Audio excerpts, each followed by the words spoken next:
Shalom, selamat pagi. Sate pagi hari ini berjudul Ketika Kita Mau Bertahan.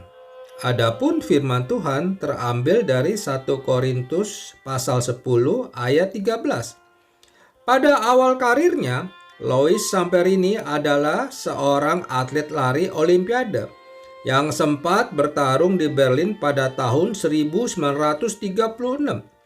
Dan tidak lama setelah ia bergulat di dunia atlet, ia melanjutkan perjuangan hidupnya di dunia kemiliteran. Ia bergabung dengan tentara Amerika untuk berperang di Perang Dunia Kedua.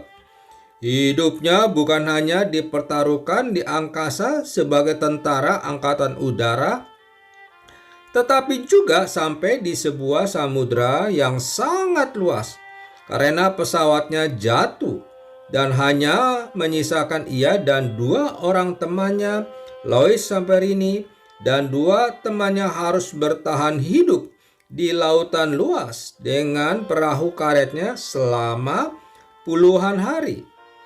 Di sana, mereka hanya bisa mempertahankan hidup dengan memanfaatkan ikan-ikan yang ada di dalam lautan tersebut, yang langsung mereka makan mentah-mentah.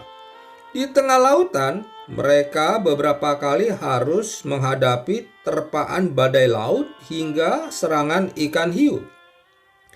Di tengah badai ombak yang begitu kencang, Lois sempat mengucapkan janji kepada Tuhan. Jika Tuhan menyelamatkan nyawanya, maka ia akan memberikan sepenuh hidupnya untuk Tuhan. Mungkin secara akal kita, hal-hal tersebut hanya terjadi di film-film saja. Namun, nyatanya tidak. Kisah ini memang bisa kita saksikan di sebuah film yang berjudul Unbroken, yang merupakan kisah nyata dari seorang Lois Samperini. Kurang lebih 45 hari mereka di atas samudra, mereka pun ditemukan oleh tentara Jepang yang saat itu sedang berada di laut menggunakan kapal perang. Lalu mereka pun dibawa ke darat untuk dimasukkan ke dalam kamp khusus untuk tawanan asing. Selamat dan jebakan samudra bukan berarti hidup Lois kembali normal.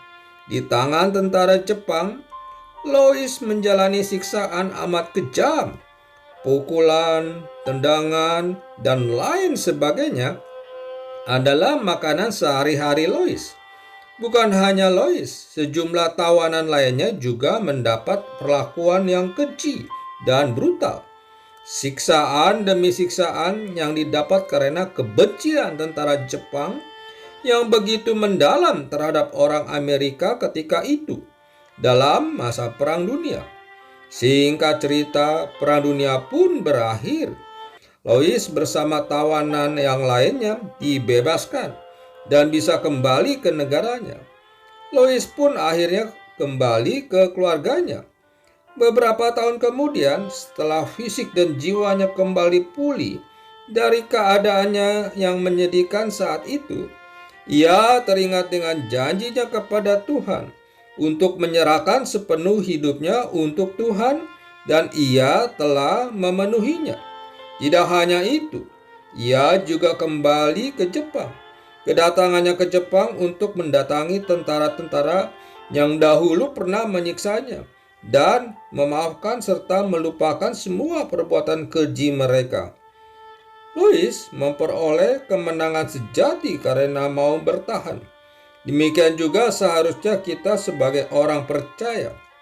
Jangan mudah menyerah di dalam menghadapi tantangan dan masalah kehidupan. Tuhan akan memberi kekuatan bagi yang mau bertahan. Amin. Mari kita berdoa. Bapa Surgawi, aku tidak mau menyerah dalam menghadapi masalah apapun, karena aku yakin Engkau akan memberi kekuatan kepadaku. Di dalam nama Tuhan Yesus aku berdoa. Amin.